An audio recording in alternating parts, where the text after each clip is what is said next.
May I have your attention, please? Will the real Snapdragon 625 lovers please? I can't rap. This is the Mi Max review.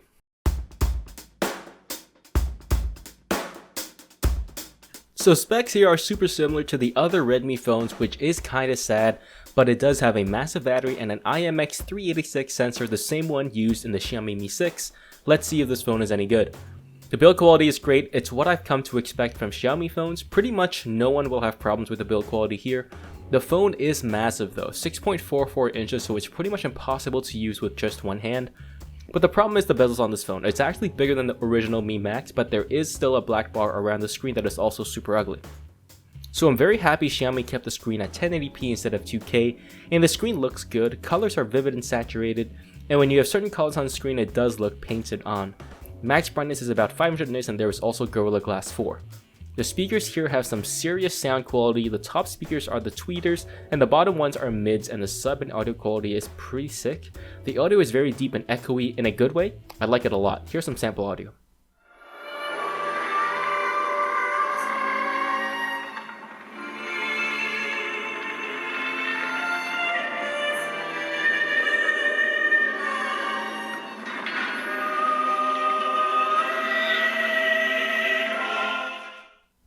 Moving on to the battery, it's pretty crazy. I could not kill this phone in a single day. 6 hours of YouTube, 2 hours of intense gaming and some web browsing as well, almost 10 hours of screen on time. Crazy, right? And what's even more insane is I looped video for 23 hours before the phone died.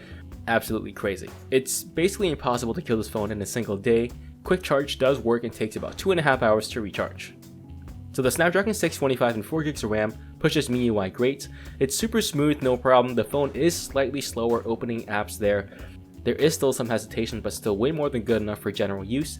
Gaming is also awesome, no slowdowns, no problem.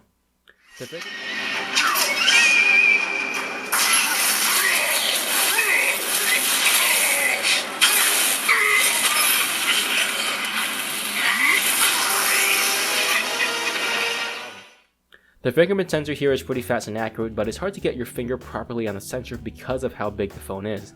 Connectivity is good. I get pretty good speeds in LTE. Wi-Fi also gets good speeds, Bluetooth works, and so does GPS. So the back of the camera is very good. I'm going to compare this to the Mi 6, and basically it gets similar levels of detail, but colors are not as good. HDR is great also, no reason to turn it off. The front-facing camera is fine, but nothing stands out. Moving on to 4K, the camera can take some pretty crispy 4K video, but still not the very best, like no one ever was.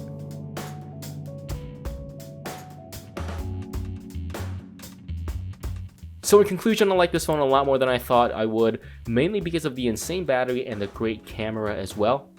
It's big, so definitely not going to be my daily driver, but if you like phablets, this is a great option, even with the Snapdragon 625.